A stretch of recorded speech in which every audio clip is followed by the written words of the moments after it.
platform. Great. I am coming to this. That's good number two. I got tough talking.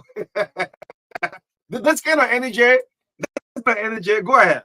Okay. I appreciate it. And let me tell you, when it comes to my platform, we are running on when it comes to education. First, this is the first item on our platform, and that we bring people in the people district number 3 to know education, infrastructure development. When I talk about education, I talk about education as a former educator myself. I taught in district number 3. I was a teacher in district number 3 for many, many years. I began teaching 25 years ago. Only so many high schools across the district. Teacher. And when I was not a teacher in study school, I was preparing their 12th grade students for YA. I did that in 1997. I'm sorry, 1998, 1999, 2000, all the way up to 2002. That's what I did in this town. I have a very impeccable record of being an instructor in the district who was not accepting bribes. A lot of my students work in public offices right now. People, some of them got master's degree and are working around here, and they are contributing to the overall Liberian society. So the issue of education, we are not just talking about it just to demonstrate mere verbosity. I want you to understand that we care about this country, and we have the pedigree to educate people in this country. We have been educating young people in this country, and when we go to Capitol Hill, education will be one of the primary activities. Point one. T1, okay. Go ahead. Let's move on to the issue of justice and transparency. Look at my record as the International Director for the Foundation for Human Rights Defense. I am the only Liberian citizen, and hear me out. I want the people of District number 3 and the people of this constitutional republic to understand. On the record, I am the only Liberian citizen ever to have sued the Liberian government for the violation of human rights and defeated the Liberian government in a court of competence jurisdiction. The Liberian government appealed in the case Tobati Warnock versus Republic of Liberia. The records are there with the Supreme Court. So when we talk about justice and transparency, like I told you a moment ago, it's not mere verbosity. We are not talking like everybody else do. We are talking and we are doing. So there is a record. So when I tell you that item 2 on my platform is justice, transparency, my record with the Foundation for Human Rights Defense will tell you that Capitol Hill, all agencies of government responsible for the professional functioning of state institutions must understand that accountability and transparency will take on a new direction in this country. So, great. I mean, sometimes you allow the guests to follow. Thank you. So the people will because I must admit, on a very fair note, so many other candidates will not choose to appear on a public platform and to have you. I mean, it's a good one. It's good to tell what you want to do, what you want to represent, how you're going to represent it. Let me get back to you. In terms of you campaigning, going to the people, what do you say to them? The people say to me, oh, that man is handsome. Oh, we like this man. We see transparency in his eyes. This man got great human rights record. This man was a teacher. This man know how to express himself. We love the man. That's what the people say to me. That's what I say to you. Great. I mean, the Liberian politics is playing well. I hope it play well in your face. You number 16 on the ballot. Number 16. Number 6. You saw this all along. That one of these. You're going to be a representative candidate. Want to represent your people? All this coming out a little. It is all. Let me tell you. To be honest with you, O'Neill, it was in 2011 when I was the president for Liberian Association in Cleveland, Ohio. When Clinton Watterson was the Senate Pro Tem. My late father, may he rest in peace, Martin Fangalo, was a representative for Nimba County. And a few persons, kind of floated the idea, hey, T, why can't you run for representative? And I was especially motivated by a friend at the time, a young guy in this town that most of you have come to know, or Rufus Nivy, I believe he's running right now. At the time, he was in the House representing young people. And that was part of the agreement that was crafted in Accra, I believe. So, people said to me, hey, this young man is doing, and for the record, Rufus is the guy that I've known for a long, long time. We grew up together on Bethesda Christian Mission School. So people try to use that to motivate me. So 2011 was the first time. But then my father, discouraged me from it. 2017 was the next time I thought about it. But then there was a few guys who I've known for a long time who were in the race. And in my mind, I did not want to compete against them just for the sake of brotherhood. But I've come around now to understand that brotherhood matters, but love for nation and qualification and the expediency of the process should be given more more essence than brotherhood. So now we are in this moment in time where the Liberian people and the people of District Number 3 have to make a decision. Either to go by somebody that they've known, to go on the side of somebody that they have known for a long time, or somebody who is qualified. And I've sat here and I've explained in unequivocal terms my qualification. I am the most educated person running for representative in District Number 3. Yeah, I mean District Number 3. There is no man or no woman. You check everybody's credentials. Man, come on, nobody about to earn PhD organizational leadership over there. Nobody has a master's. What would the credentials have to do? What would the credentials have to do? We have and the late Moses Tanapoli in District Number 11, 12 representatives people in this world. I will tell you two things that the credential have to do. Great. Where we are in this political space, or O'Neill, there are two things that must be at play, that must be prevalent if we will achieve our political objective or our political hope. Number one, love for nation. Love for nation. Love for nation has to be at the very core. That's why everything we say circles back to our record on human rights. Number one. Number two, the expediency of this process. You cannot separate knowledge and qualification, preparedness and preparation from the agenda atom. If you want to accomplish something, like you say, you want to bring infrastructure development, or partners here, people who will build roads, people who will invest in electricity projects. You have to have knowledge. Education is related to knowledge. You have to have the academic credential, the body of work, the knowledge, and the skill set. It is not okay to minimize what qualification brings to this process.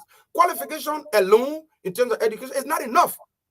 Love for nation is another component. That's why I intertwine, when the items that make me the most preferred candidate by the people. I don't just talk about my academic credentials. I talk about my human rights record, which has to do with love for nation. You can have love for nation, but you don't have the credential to do the work. You can have academic credential, but you don't have love for nation to do the work. So I'm telling you right here, right now, that T. Wanaka is the most educated man running for representative in District Number 3. T. Wanaka is the person who has the most body of work in terms of investment opportunity. I've been coming on this radio on your show and Chris's show and talking about bus ride. Now the time is nearing. The people of District Number 3 will get an opportunity firsthand to go on a bus ride and see how much investment opportunity. You cannot separate my investment projects in this country from my love for the district and the country. I want to show you that when God has given me the opportunity to do what is right, every nickel that I earn in the United States, I invested. Maybe not all, but most of it. I invested in this. So let me hit you with this one. Maybe the callers will come with this one. So I say, but IT spends most of his time in America. This is something that I personally drove through the district. I said, but what does have to do if he comes to the country 2-3 times in a year? You have to respond to that. They should ask themselves, what if he had been here all the time? I jumped in this race in February, and I'm the front runner.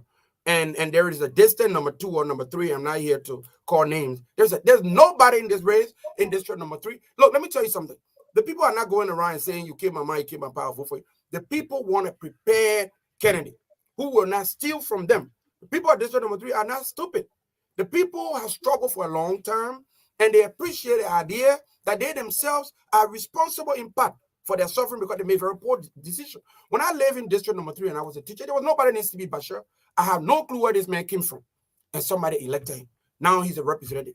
Look, 6 years of development don't look like what District Number 3 look like now. So I am telling you, people care about substance. People care about your record. People care about your credential. People care about what you bring to the table.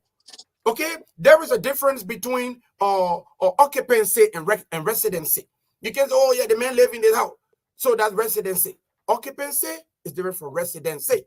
I am telling you that as a Liberian person, I travel abroad, I educated myself, I prepared myself, and I came to this country, and I've invested in this country more than all of the candidates for representing District Number 3 combined. No matter how much money CB Bashir has stolen, I am going to show to the people of District Number 3 on that bus ride that all of the candidates combined. If you win, you win, or what? That would be for the leaders of our nation. That would in my purview. Were you willing to receive the 30K? Most of the incumbents receive the 30K. I said that here. There's a good sum of money. You should sign for that 30K. No. I'm not looking for any type of political or. So let me take it. District number 11. I'm using as a case study of this one. The lawmaker for District 11, Richard Kuhn, on the scene network.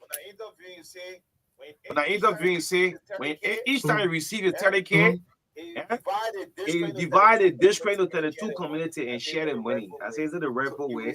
So you receive that 30K. So no lawmaker will tell me, say, then get part of that 30K. You receive that 30K. It's a good what I would tell you is this. When I say that I will waive my salary, when I say to you, O'Neill, that I will waive my salary to the people of District number 3, it means that it will go to the District Development Council. We have 11 communities in District number 3 and 52 blocks. So the leadership from the blocks and the community, they will go to the District Development Council headquarters at Town Hall. And they will say, okay, when the salary comes in, whether it's the first of the month or the last day of the month, they will say, this money has come in. What do we do now? Matter of fact, they will have a project, we'll have a plan of action. Where they will say, when the money comes in next month, what do we do with it? We go to Winston, we tackle the road project. We go to Coastal Hill, we tackle the clinic project. They themselves will decide. And this lady right here on my left-hand side, Victoria Flomo, she will only be there to monitor, to make sure that there is no corruption in the process. Tobati Wanake, let me be very unequivocal in these words. I am saying here to you on 2FM that Tobati Wanake will be the first representative in Liberian history who will not take pay, no matter how long I stay in that place. And this will be a matter of protest. Is that you don't take I've pay? said it. I don't know if this is the first time you heard me. Don't mess me that Darius Delon, please. Let's go ahead. Did not tell you that you not take pay. No. Said, you cut the money into two. Darius Delon said, let's leave that thing. Tia, I don't want you to make a statement. Let me tell you, there are people listening to this interview. Let me be very emphatic. And let me speak for myself. You're telling me that you don't want to take pay. You won't take pay. You know the reason why it seems so difficult for a lot of people in the media space and all across the land of Brother Liberia to believe this thing? A lot of people have had the opportunity to do good, but they have squandered that opportunity. I am telling you, I just said to you here that I will take the people on a bus ride. And I told you that I have investment partners who have gone to pre-contract agreement with me. And the only thing that they are waiting for to sign the entire contract is a guarantee for the investment opportunity. When you have a nation that when you descend on, you see look, the suffering of the ordinary people is evidence in their facial expressions. You can see from RIA all the way to EW Junction that people are struggling. There are teachers in this country who cannot afford to send their own children to school. It is diabolical, it is ungodly, it is unacceptable for lawmakers to get. So what do we do with your salary now? I said, you have not been following this story. No, I'm following because I'm going with mixed reaction from the social media. This is a political time. Yeah, there are people who want to vote for you. So if you see me asking this question, I'm getting vaccine text messages. They want to know. So they're keeping this for record. This is my third time saying these words in this studio. Please do. You're listening, so you're showing asking me this one question back and back. Listen, I've said these things before. This is the third time saying it in this studio. This is my first time with you. I've said it twice with Chris. Said it on this table. Okay, number one. Number two, I've gone to OKFM. I said these things in their studio. I've spoken on so many media platforms across this country. When the Muslim community in District number 3 came to endorse me, I said these things to them.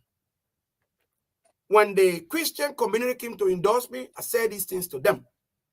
I am saying here in very clear terms, Tobati Wanake will be the first representative in Liberian history who will waive all of his salary to the District Development Council for development projects in District number 3. Okay. Period. That is it. I like you put it that period. So this goes directly to the District Development Council. Let's pick calls right now, 0770-153-265. T10K, Representative Canada District number 3. What's Toronto Council live on the Breakfast Show? This one is called. And let's go straight to the issue. If you have a question, please do so. Let's pick call on the line, 0770-153-265. The Breakfast Show. Good morning. Morning. Thank you very much. My name is Ishmael Johnson, and I'm called from District number 3. Ishmael, go ahead. Go ahead. Don't hold the line. Please go ahead. Ask a question. Yes, I said it's about Osuri. You go to the studio and you tell the Liberian people that when you are elected, you will not take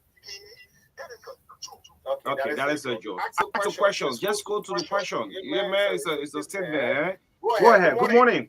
Yeah, good morning. This is Thomas from the Parkland. I call you from the Electoral Mosuaro County. And you know, you find it difficult to believe in what the honorable man said in terms of the kind of sacrifice that you promised for the district, for district number 3. No, I don't find it difficult. Yeah, I don't find it difficult. I don't find it difficult. Because we feel that, you know, irresponsible, we feel that, you know, there's a people who come from the advocacy background. And when you look at people who believe in advocacy who are, you know, donated their life over the years for advocacy, and we realize that there is nothing impossible in terms of sacrificing, you know, in terms of living with sacrifice. You can read about kind of, you know, Martin and the rest of the other good people that live around the world. There is nothing that can be applied. So if I sit on this network and tell you, say, I don't know T personally, T and I have. This have to do with But this have to do with the people of District 3, not of you and T. So understand it. This is what I'm telling you now. Because of this application where I have this one, there is nothing impossible. What is 10,000? What is 20,000? You know, this is man who are the time in this country. There's a man who are giving this life. You know, time to feeding, you know, motorists or feeding for the people. So there is nothing that is 10,000, that is 20,000, that is 15,000, that is so big for the honorable man. Okay. It's not impossible. It's not impossible. Thank you so much. Let's pick three more calls up. Good morning. Morning, you live. Go ahead. Morning, you live. Go ahead. Son of my friend, I'll call you for the first time committed number 3. District 3. District 3. Go ahead. Yeah, I want to be very clear on this. That honorable man, if he's very competent when it comes to making a distinct contribution to this country and the district. We are resolved and we are going to Marka so you see like those people who are contributing and work and somebody want to go to one so we're going to restore and metamorphose the district to people of the district. Nothing else, nothing more. We're not going to end self-seeking for it and self-seeking for a mission who will sympathize with us and get our food and try to cheat on the rich. The time is over. We are harnessing him for the next 6 years so our district can experience huge transformation. Do we have the ballot box? Thank you. That should be good on the ballot box. Good morning. Morning. Okay, this is Mark and Mark. I'm calling from the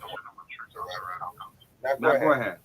Okay, I like the kind of meeting that you want to give things to the table and the kind of discussion that I have 2 quick issues that you get here. I don't know if I see someone looking at no for feedback and issue number 4 around there or a different number.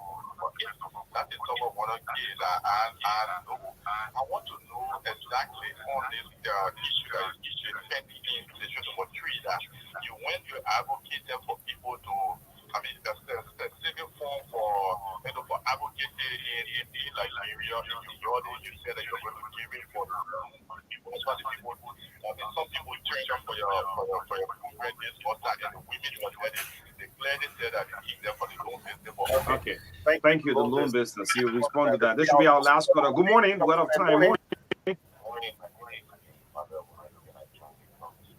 Please be audible. I'm struggling to hear you. I'm struggling to hear you. Morning. Go ahead. Go ahead. My name is Emmanuel. I told you for the most important thank you to your speakers who are going to be addressing themselves in Nigeria. The issue of leadership in issue number 3 is you want to understand that issue number 3 are resolved with very well people that we have the representatives. They who have the country are has people. That is very old for media situation itself. I want us to understand that when it comes to the issue of politics, it's not how long. While wealth and guarantee we give for free. The tangibles and rewards are all what you should bring that you can see. Time and that time that you have come to with the impact for the Lord who are doing people you have resolved here on one again for a name, one again have rested. Okay.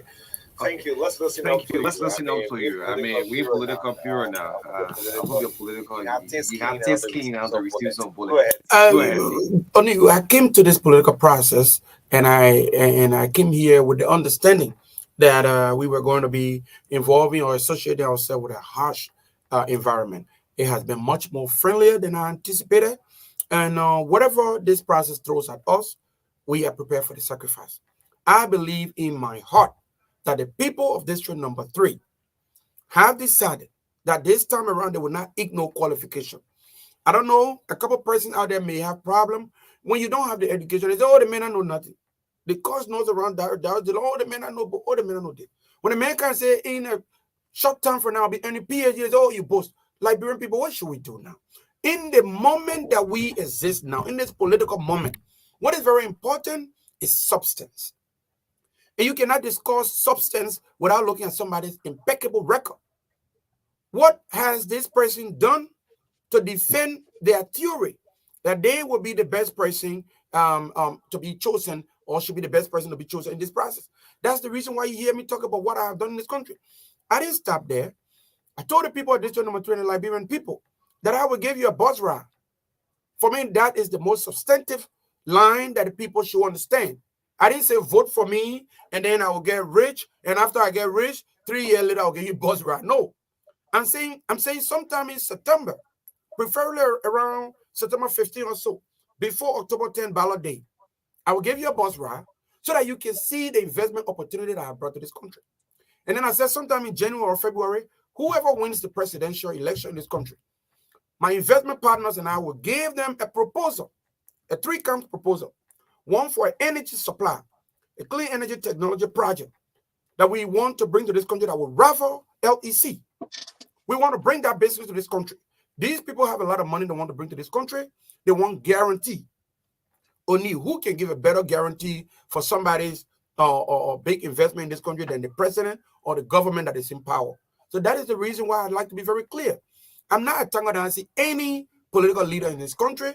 I decided to go independent because I feel like that is the best advice that our people, our lawyers, and everybody that work with our organization has given us. Right now, if we decide to go with, look, we got a call from, let's say, the top 4 political parties in this country. Right now, they know that they call me. They know that they wanted me to join their team. There is no political party coming down from CDC all the way down to what's the name, or the lawyer that will say they didn't call T when I get in this town. They know me. They know the energy that I bring. They know the amount of resources that I bring, and they know that I will be a significant addition to their team. As you close up. So in my closing, I want Liberian people to remember the story that I told them from the beginning. I come to this process, to this political discourse, with an honest heart and a great love for this nation. I myself was thrown in jail, and I was hoping for somebody to hear my story of innocence and help me out. There are so many boys and girls all across the length and breadth of this country who are in jail or in prison today for something they did not do. Monrovia Central Prison is a national disgrace. Okay? The Kagata Central Prison over there, the Magibi Central Prison is a national disgrace. We went to Grand Jury, our human rights investigator went to Grand Jury, another national disgrace. All across this country, men and women have been thrown in prison for the wrong reason, and we are treating it like nothing happened. These are people's family, these are people's mothers and fathers and brothers and sisters that have been thrown in jail, and the nation should be able to provide some type of pro bono services, legal services for them. When it comes to the issue of human rights, a nation cannot all the way achieve its best potential in terms of economic development. Yeah, I'll need a 1 hour of you the next time. When are you going to launch? When are you going to launch your campaign? That march we did, the people say, why do we need to launch the game? But we'll do something called... Yes, I need a 1 hour with you. Probably I can organize a debate and tell us some of the candidates from the district, and just say, let's, identify the top 4 candidates District 3 and bring them on the round table. You will identify them, right? I'm going to do that. Hey, from our own survey with the people who identify the top 4 or the top 5 candidates. Go ahead. I am telling you now, and they are listening. I challenge them to come to this studio or any other platform to debate me on the issues. Okay. I will love it, and I'll have a field day with them. Thank you so much. The voice of T1OK, District number 3, representing Canada. He's number 16. Number right? 16. Number Remember 16 that. on the ballot box. Remember that. Yes, number 16 on the ballot box. Well, we're going to reach this another time. Thank you. Let's get a brief. I will come back with bring on the president from the United Methodist University. This is the True Breakfast Show in the midst of all country friends. Don't go. We'll be right back. Don't go.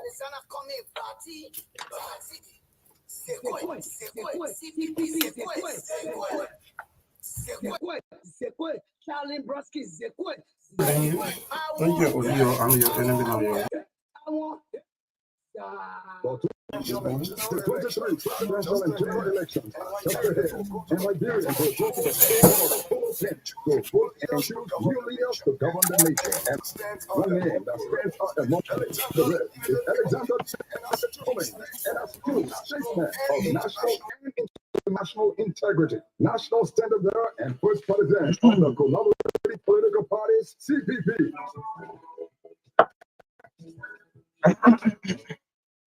Alexander Benedict Cummings and Councilor Charlie Brumskin, President and Vice President for a better Liberia, for massive and decent paid jobs, with equal access to jobs and opportunities, irrespective of your political, social, or ethnic background.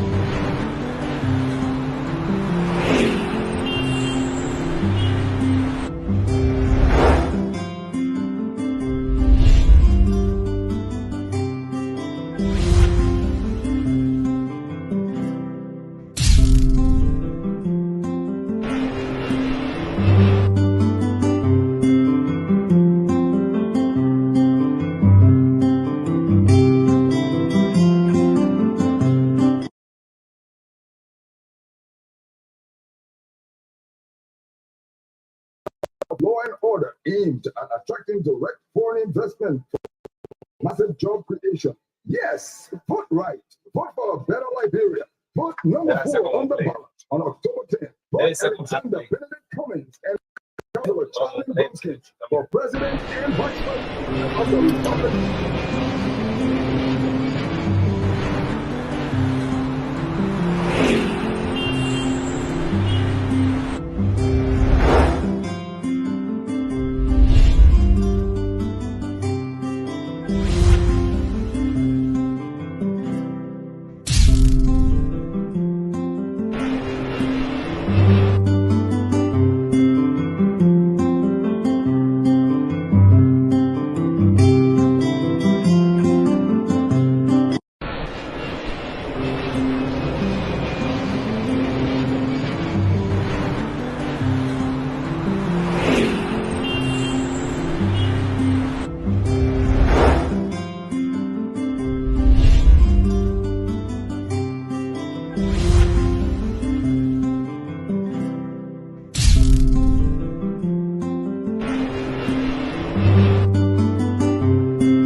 Starting today, why not have a little more fun? Why not use money this easily?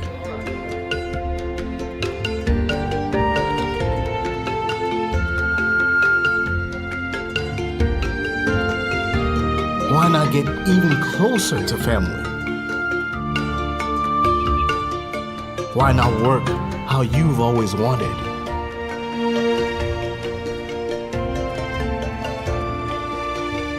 Fun, money, family, work. No network keeps you connected to it all, quite like Orange. It's all about what matters to you. Orange. Starting today, why not have a little more fun? Why not use money this easily?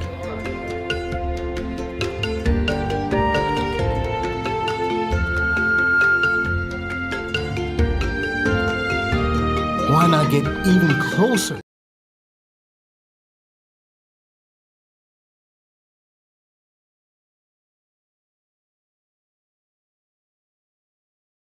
the end of the show Okay, this you're morning. And Oh, yo, that like guy, I he don't was, sleep at my house in like the I was telling, so yeah, let me put them on. Yeah, put 'em on. Like I was telling Onu behind closed door, I said that Agono is actually my mom. Yeah, and she was president of the Nima Community College. I went to her at the college there. We had some real good relationship. She's a mother figure to me. Yeah, and it's great to see her this morning. Good morning, Dr. Gono and the rest of the team from Good UMU. morning, my son. Yeah. Yeah, it's great to see you. It's been quite a long time. Yeah, actually. Yeah, I know. Yeah. So let's see the list of people we have here this morning. Like I already said, we have the president, Dr. Gono here, Reverend Dr. Jerry P. Kula, who is the vice president for the School of Graduate and Professional Studies, should be here also. Reverend Dr. Hilary G. Poor, academic chairperson, School of Graduate and Professional Studies. Yes, so I guess all these people are here. Dr. Wilson too is the dean. Okay, yes, Dr. Wilson. Then, okay, yeah. So it's good to have all of you here this morning. Few at home. Thank you. Okay. Well, to begin with, Madam President, you are, if I can get it straight, the first female president of UMU. Is that correct? That's correct. First and sixth. Okay. Okay. So, how is the university in general, especially since you took over? I know the kind of person you are, especially when it comes to your work ethics. Well, the university is doing well. We are doing the best we can. We started first by, as we have said in so many places, renovating, making the environment conducive, expanding, and working with the faculty and staff to own the university and make it their own and give their best so that the university will continue to grow and develop.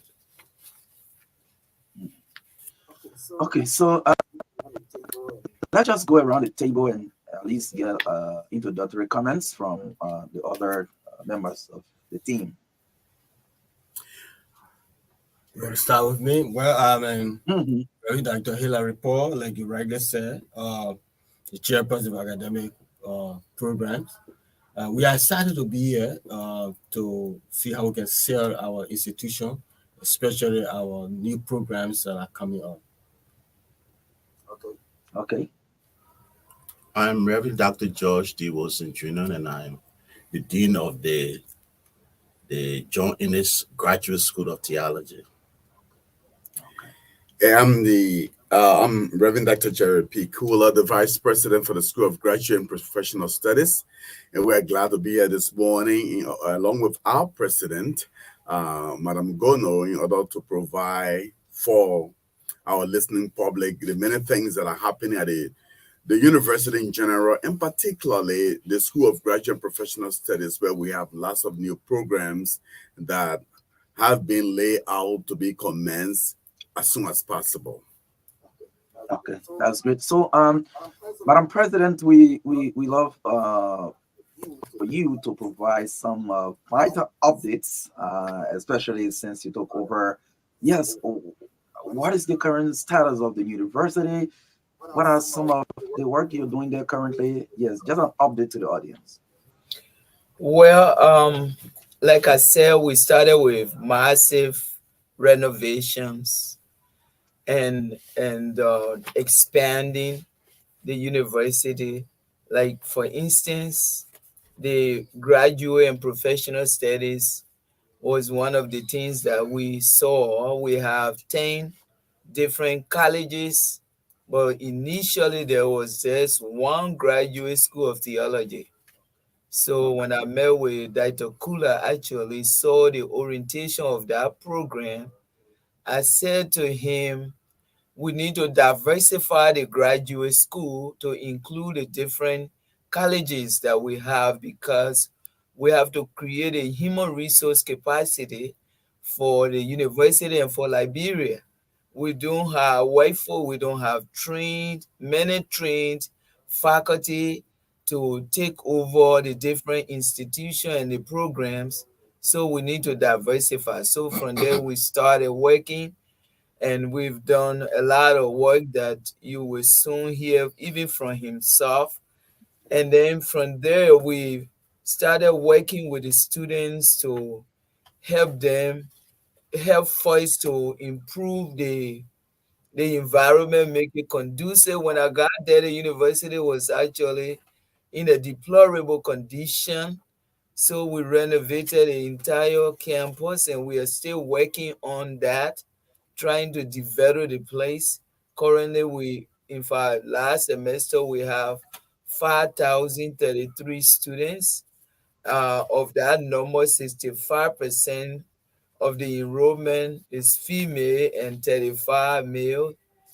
And so we have the graduate students election with a leadership that is working with administration in the interest of the other students. And then a team of senior management team that meets regularly to look at the different activities and program of the institution, reporting and working through different challenges and making sure that the university functions efficiently, effectively. So I'm going to stop there until you ask some more questions. Yeah. So the next question will be, sincerely, you take you take up a new, or you talk about new role of as head of that institution, one of the biggest in the country. And tell us the reception you got, or you're getting from the student populace, as well as even your own colleagues at the top management level. The experience I had in NIMBA, starting an institution from scratch and looking at the challenges in doing that prepared me as I went to the United Methodist University. So I had a low expectation, not trying to make myself look like, oh, everybody going to be accepting me. But I went there knowing that my going to that university was the means of giving back, because the United Methodist Church has contributed to my educational advancement. And I felt that if I even spent just a day at a university to do some work and tell God, thank you for my education, it would be good. So when I got there, I engaged students in different discussions. That was some of the things I did. I started going around, talking to them, answering their questions. And the same thing with the faculty and staff. I started engaging everyone, making sure that we work together as a team to develop the institution. When I got there, because of the work I did in NIMBA, people have gone and told them that I was going to fire everyone. I was complicated, tough woman, and not considerate. So the people were, a lot of the staff, especially the junior level staff, were kind of like uneasy and weary. So I got there and had a meeting and said they were going to fire themselves. My goal and my purpose for the coming as president of the institution was to restore, unify, and develop the institution. And the major part will come from our collective effort, giving our best to the work that God has called us to do. So if they didn't do it and they have poor work ethics, then they will fire themselves, not me. And so we've been working hard. Everyone is accepted. I even started in my office. I started with a little prayer because I knew that it would take God to help me succeed. And that prayer since June of 2021 has continued to develop and grow, praying for the university. We've have most of the faculty and staff, or some of them, other were there, some left. People will start and don't even continue. So we've been doing that and working together. Those same team of people help to provide a successful graduation, which are my first graduation, the 18th graduation in 2022, and was very successful. We were for the first time able to build a graduation hall at the United Methodist University feature home in Dogmatown along the Rowersfield Highway. So everything is moving along. When I met at university, we were number 4 in terms of the rating, the ranking. And now we are number 1. I'll have to check that out. I don't know if we still are. There have been some challenges, but we're still moving and working, just to develop a human resource capacity for Liberian leaders, because our country needs leadership that is critical, not just going with the flow, but can ask some imaginative questions in terms of decision making and so forth. So on the whole, the students, they know that I'm working in their interest and mobilizing the faculty and staff and the administrative leadership for us to know that these students, we are here to prepare them to contribute meaningfully tomorrow to the development and successful nation building of Liberia. Okay, thank you, Madam President. So, Dr. Kula, let's look at some of the recent development taking place, especially at the graduate and professional studies level. We understand that for the first time, the UMU graduate school should be beginning a mental health program at a graduate level. You want to give us some details on that? Yes, thank you very much. I first of all like to say thanks to our president.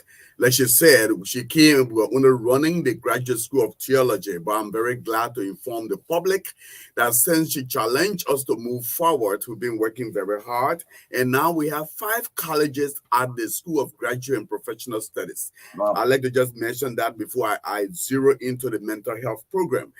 So we in addition to the College of Theology that offers Master of Divinity, Religious Education, Pastoral Care Counseling, Youth and Young Adult Ministries, Theological Studies, and Missions and Intercultural Studies, we also have the Graduate College of Public Health that offers 3 master's programs: the Master of Public Health in Biostatistics, the Master of Public Health in Epidemiology, the Master of Public Health in Community Health Science and Nutrition.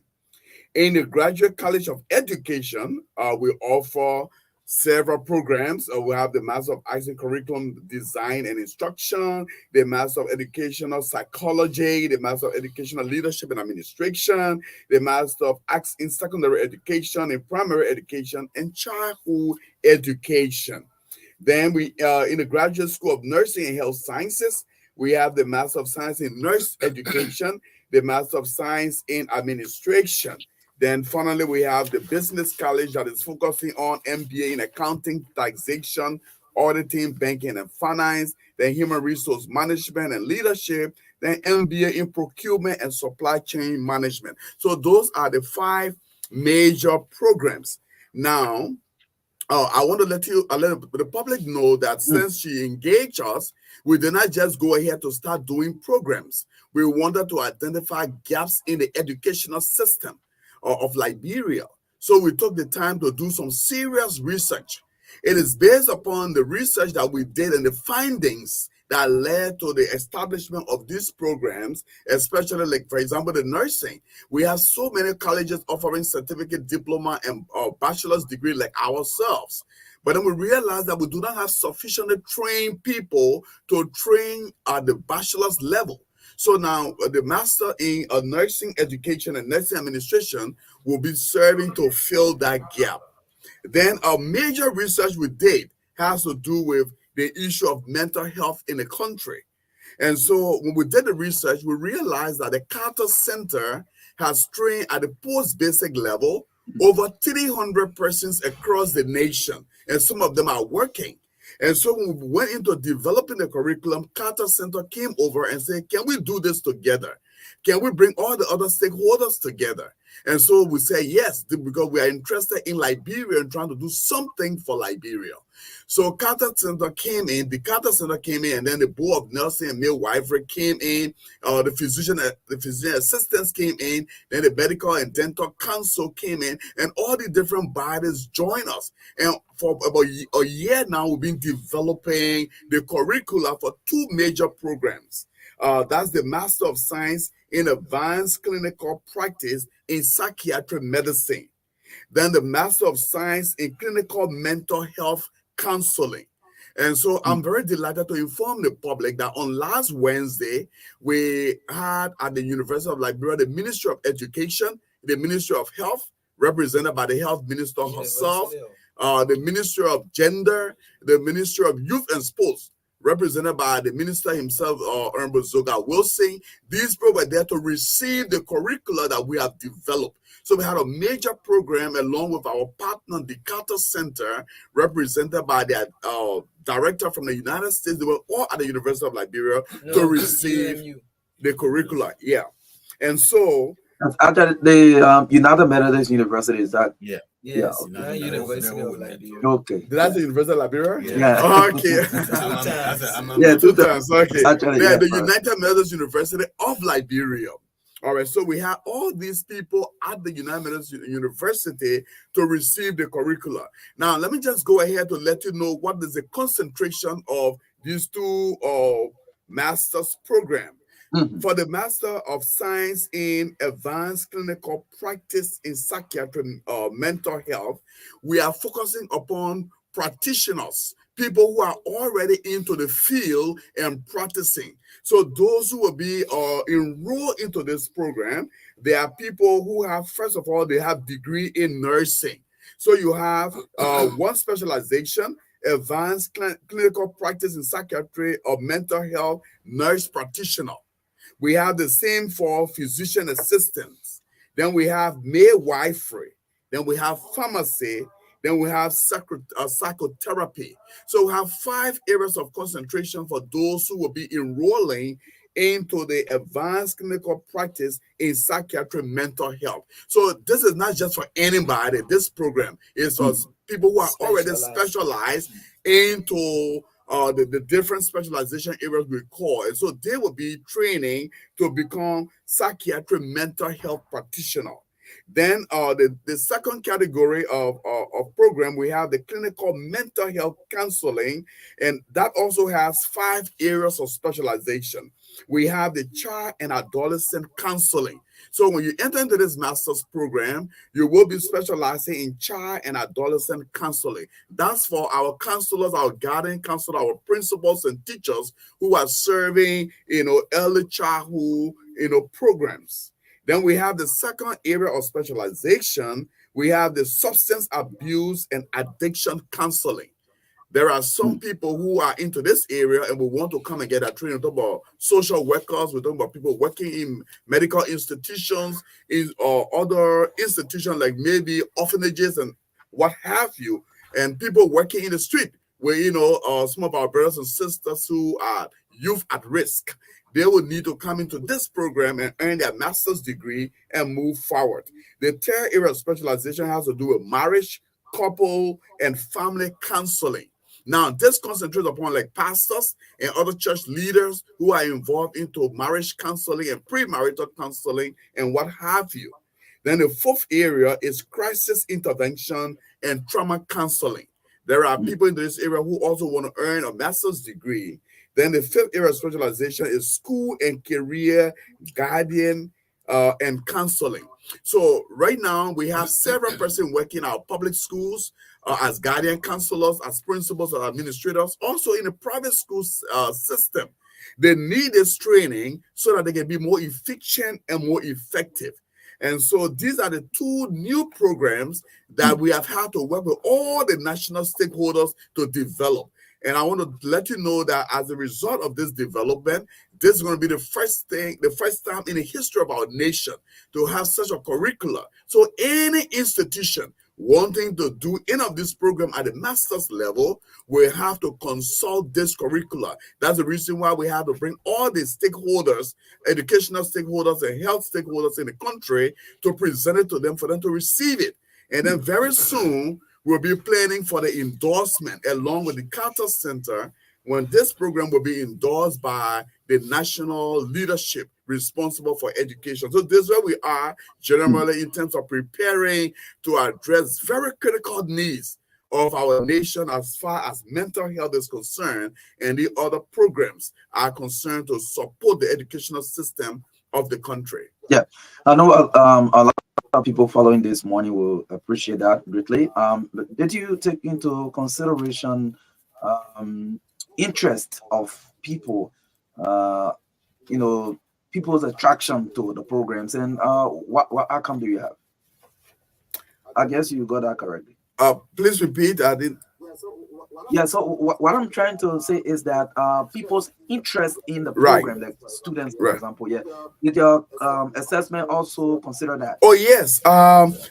For example, the over 300 persons who have been trained by the Carter Center at the post-basic level, especially the physician assistant, they said we have not had an entry level. We have our degree in physician assistance, but we want to move forward, and then we are into this area, and so we have never had a pathway to improve ourselves. And now that this program has come, it serves our purpose. In fact, the president for the physician assistants, Theophilus Fayad, was at the program, making this emphasis very strongly, that this provides a pathway for them. The same for the midwives who have to deal with some maybe cases where they have to help someone deliver a child, and that person is going through some very traumatic situation. They see this program as an opportunity to develop their skills to be more efficient and effective. And nurses who are also working in mental health institutions and in hospitals also see this program as being very viable for enhancing their growth. So yes, to answer your question, we believe very strongly that this program is going to be a hallmark in enhancing the health education of our nation. Yeah, so since this is a new development, let's just address it and then we can move forward with other institutions. But let's look at have the National Commission on Higher Education accredited these programs, as well as what collaboration are you having with them and the Board of Nursing? Well, thank you very much. The National Commission of Higher Education was also at the program. And prior to this time, we have invited them to evaluate our program. They visited the university campus. They saw our setup, and then they approved the other programs that I mentioned earlier. The College of Theology, Public Health, Education, the rest of it. Then they said to us, for the health sector, it has to be the Board of Nursing and Midwifery that will give our endorsement before we can finally approve it. And so as a result of that, we had to work with all of these people. So in fact, the Board of Nursing and Midwifery was at the program as well, because they have been a part of the process of developing the curricula. And so all of them were at the meeting. So again, the emphasis was that now that it has been accepted, it has been received by all of these bodies, the next step is to have their official endorsement. And so yes, the National Commission of Higher Education has been a part of the process. They have endorsed the other programs, but the particular one had to be endorsed by the health sector. That's the reason why we've been working with the Ministry of Health. We've been working with the National Board of Midwifery. How soon are we getting there? Pardon me? No. What I'm saying, they have been a part of the process of developing this. So in reality, they have accepted this program. We're just completing final formalities, before when we say get an endorsement, they will have an official letter. That's why I asked, when are we getting there? The 4th of September. The 4th of September is being set as a day for the endorsement. Last week, Wednesday, was the day to receive the curricula, and they all gave a very warm reception of the curricula. So technically, they have accepted it, and then we just need their endorsement. That will be happening on the 4th of September. Okay, that is good. I think you are giving a vivid picture of what the new programs look like. But anyone can respond to this one. What are plans to get new students coming into the the graduate programs. Is it one of the planned radio appearances information? Oh, sure. Well, there are plans. So presently, our entrance is ongoing, and we have been offering entrances to some of our students. And we realized that there are a lot of interests that are being coming forth. So it's a walking entrance. That means we don't have to conglomerate people together before they can take the entrance. And when you come, you pay your entrance fee. We give you the entrance, and then we give you a result, and you can proceed for your billing and the rest of the activities.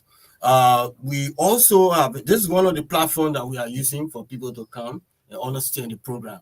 And we are also using other outlets of the media to make sure that people come in to be part of this particular program. And like you were saying, the interest, the environment itself tells us that this thing should be of a kind of a national phenomenon that people will come in. Like we see what the government is doing presently, taking people who are erased from the field. And we are also seeing that churches and institutions are getting interested into the particular program. And so we feeling the phobia, and people are moving into this particular sector. So we are open now, and we are looking forward to having school open, classes open very soon. Okay. In addition to that, we have fielders from the nursing programs that we have, and the nurses that have graduated in the past. Some of them are working, and some of them are not advancing in terms of getting masters in specialized areas. Those are the people we are also targeting and inviting to make use of the opportunity to advance themselves and be part of the effective workforce of Liberia. Okay, that is good. So I can understand that UMU has several other campuses, and not so these new programs, for example, especially at the master's level. Maybe everyone will not be able to come to Monrovia. Is there any kind of decentralized way that people can participate in this? Maybe you can call it an in-country distant learning. What do you have? What plan do you have for that? UMU is in we have UMU actually in Banga, UMU in Ganda, UMU in Sano, UMU in Doma Town, where the feature home is. And we have to develop this program in Monrovia realistically on the main campus first, and see how it goes, and we'll start expanding, because we have already started the expansion in other places like Nimba, Banga, Bon. Banga is Bon County, and Sano in Wilson Town, and Doma Town, which we have the agriculture program. So the expansion of the university graduate programs in all of the country, the process is already in place, because we have vast campuses. It's a top priority. Yes, we're leading towards that, but we can't do it right away in terms of resources, and also making sure that since there are new programs, we have to develop them well before expanding. And then there's online, I think, which Dr. Kula will speak to. We also have like the faculty, some of them will be out of the country, teaching and training. So that would the virtual education will also help us to expand to other places where students will be there and take classes, and later on maybe come to the main campus for some in-person, lecture. Okay, let's listen to Dr. Kula briefly on that online aspect of it. How far are you with it, and what are the plans? Well, thank you very much. So our model for facilitating the courses will be synchronous.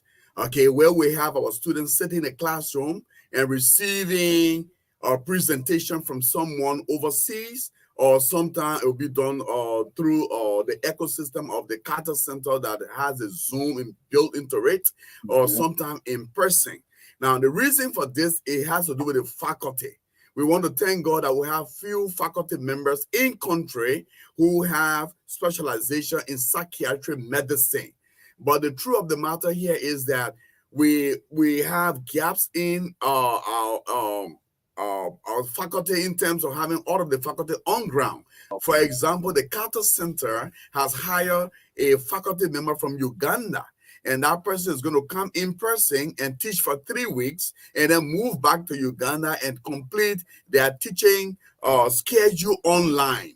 All right. And then we have several faculty members in the United States who will also be teaching online, as well as having some teaching in person. So we have a lot of faculty members who have signed in. Dr. Bernice Down from the University of Liberia has been a part of the process of identifying faculty members to facilitate the courses, especially in the advanced clinical practice in psychiatry, mental health, and then the clinical mental health. So that's the reason why people who are in Manga, who are in Maryland, who are in other places can register and take courses, because several of the courses will be online and some will be in person at the university on Ashmont Street, where the Carter Center have remodeled our entire classroom just for the mental health program that has all the facilities you can think about. You have television, we have internet facilities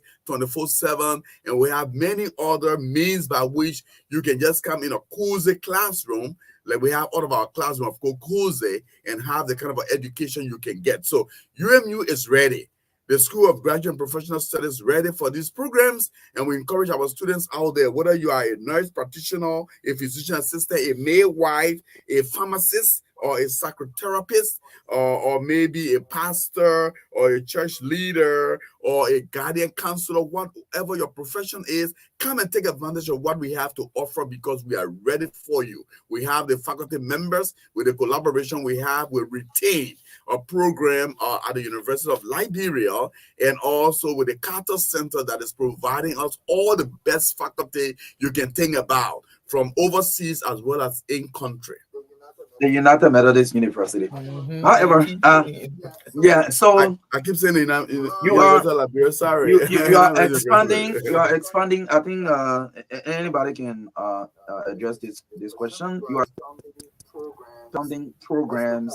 Let's look at. Do you have plan for infrastructure expansion as well? Can I come in? Yes. Currently, the graduate school, the site of the graduate school is at our Ashmont Street site. You have the First United Methodist Church, and there's a multi-purpose building. Okay. We are currently situated on the 3rd floor, but there are plans to move on to our new site. Okay. And our new site is in the Congo Town area, where we used to have almost opposite the Philadelphia Church. That building used to be used for the Episcopal residence. It has been decommissioned and turned over to the United Methodist University to be used by the School of Graduate and Professional Studies. So there are plans to refurbish that building so that the graduate school will move on to its permanent site. So that's the plan ongoing right now. And for the College of Nursing, we also have been giving 1.5 acres with facilities along the 72nd community by Tomo Fala University, right on the road. We have started working on it, making bricks and trying to also reconstruct or modify the buildings to hold some of the nursing students who have done the college requirements and are just waiting to enroll into their core courses. In Monrovia, there are some who cannot go to Ganta. You know, we have the oldest nursing school in Ganta since 1953.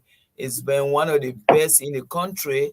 It's in Ganta, and we continue to develop that. It's very efficient and training nurses, but all of the students who want to do nursing cannot go to Ganta, so they are waiting to get into that. So we are also working on raising funds to complete that building for the nursing students who are in Monrovia and cannot go anywhere because they have families and jobs in Monrovia.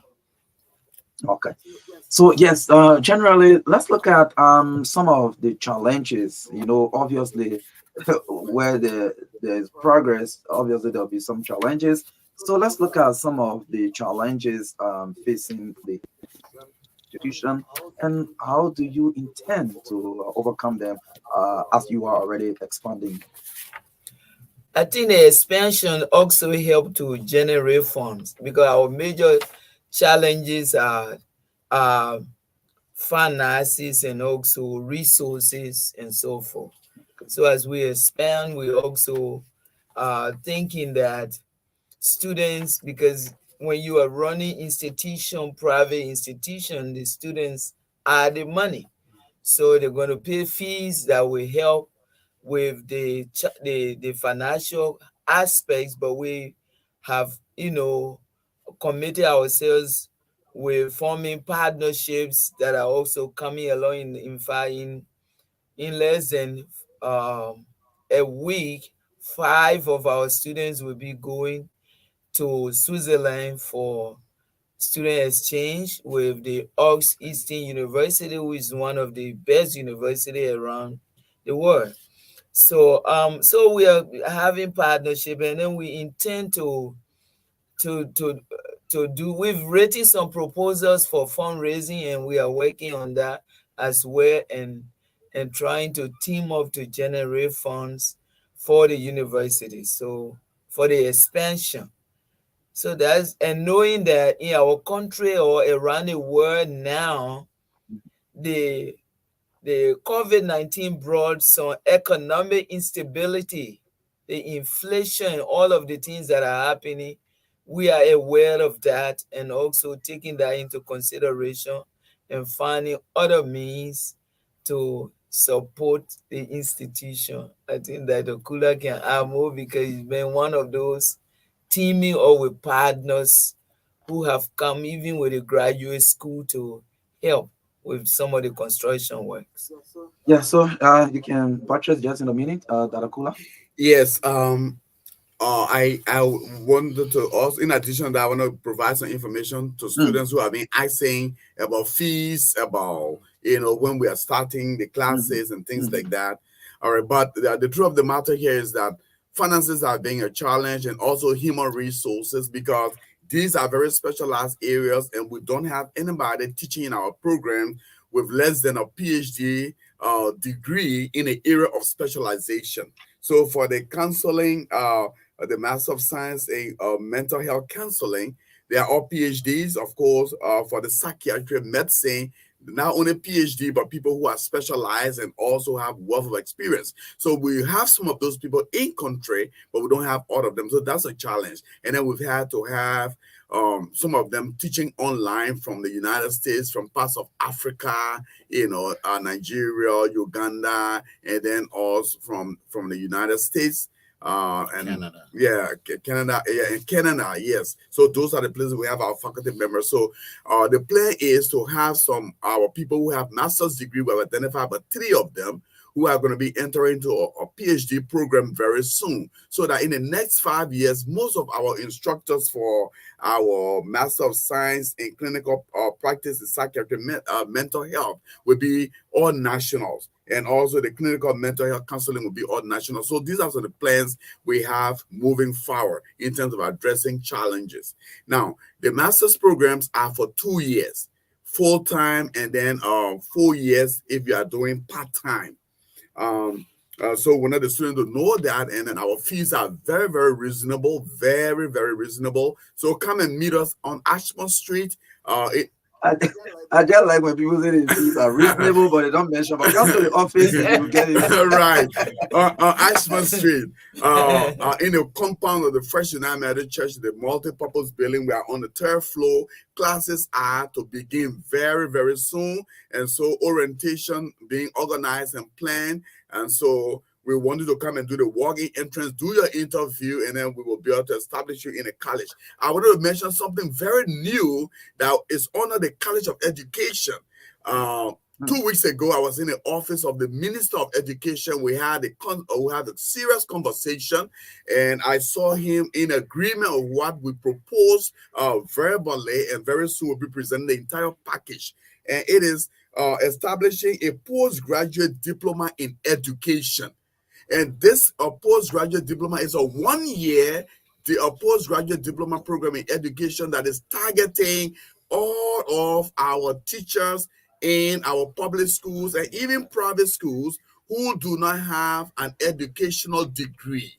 The issue here is we have many of our smart brothers and sisters who have had their degree in geography, chemistry, biology, physics, mathematics, and they find themselves in a classroom, but they have never have formal educational, they don't have the skills. They have the content, but no skills in terms of how to deliver, disseminate the information to the students in such a way that they are able to attain it, own it, and move ahead with it. So that's what we're talking about, the didactic and everything else that comes along to enabling a teacher to effectively communicate what he or she is teaching. And so that what the postgraduate diploma in education is tailored to us. And so we want to work in consonance and in collaboration with the Ministry of Education so that our brothers and sisters who are teaching in a classroom, these different areas, can come and acquire this 1 year postgraduate diploma. And when they do that successfully and earn very good grades, those grades can go towards earning a master's degree in education. So this is where we are. I wanted the public to know that we are doing everything to fill in the gaps and meet the needs of our people out there who are serving in the educational sector as well as in the health sector. Yeah, so we can just take 5 more minutes. So what I do is take at least a couple of calls, and then in closing, any information that is left out, you can provide that while we close the interview. So yes, 0770-202-579 is the number you can call. We'll take at least 3-4 calls. Yes, because of time. So you can call to participate. We have the I call it a high power delegation from the United Methodist University, headed by President Dr. Gono. Call us on 0770-202-579. 0770-202-579. They're talking about new developments at the UMU, including new programs in masters. So yeah, you can call and make an input if you want to ask any question about the information they provided so far. You can put in a call. So let me take this person. Good morning. Good morning. Go ahead.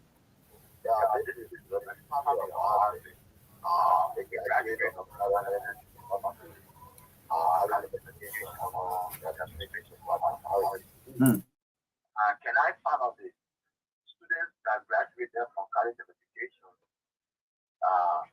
if they want to enroll in the program, will they do entrance or they will just take the actual script? Okay, that's the question there. 0770-202-579. 0770-202-579. So you can respond to that. You got a question? Question, Tom will take out of the question, or should we? Yeah, okay, just wait, because the call was not. Okay. Yeah. Good morning. Yes, they will address that. Sorry, yeah. Yeah, so just because we'll have another call. We can go ahead and respond to that. At the moment, all of the students who are coming in our programs are taking entrance exams. And we have very important reasons for that. Everybody is not taking the same entrance exam. Those coming in the sciences are doing English, math, and science. And those coming education are doing English and maths. And those coming other areas are doing exams based upon their area of specialization to test your skills and know where you are. And we also are trying to address the whole issue of research, your ability to do research and your ability to be, very acquainted with the Queen's language. Okay. So the entrance exam assesses all of those areas and then help us to know where to place you as far as entering the graduate program is concerned. Yes, yes, because of time, so we'll just allow the president to close up the interview. Yes, because of time. We've gone at least 11, 12 minutes in radio time. So yes, let the president close the interview. Okay. We want to extend our thanks and appreciation for the staff at the True FM radio station and for our listening audience. We thank you for listening. We just want to assure you that the United Methodist University is moving forward, and we want you to join us in this nation building endeavor so that we can produce the best citizens, best students for the Liberian state as we all are engaged in this nation building enterprise.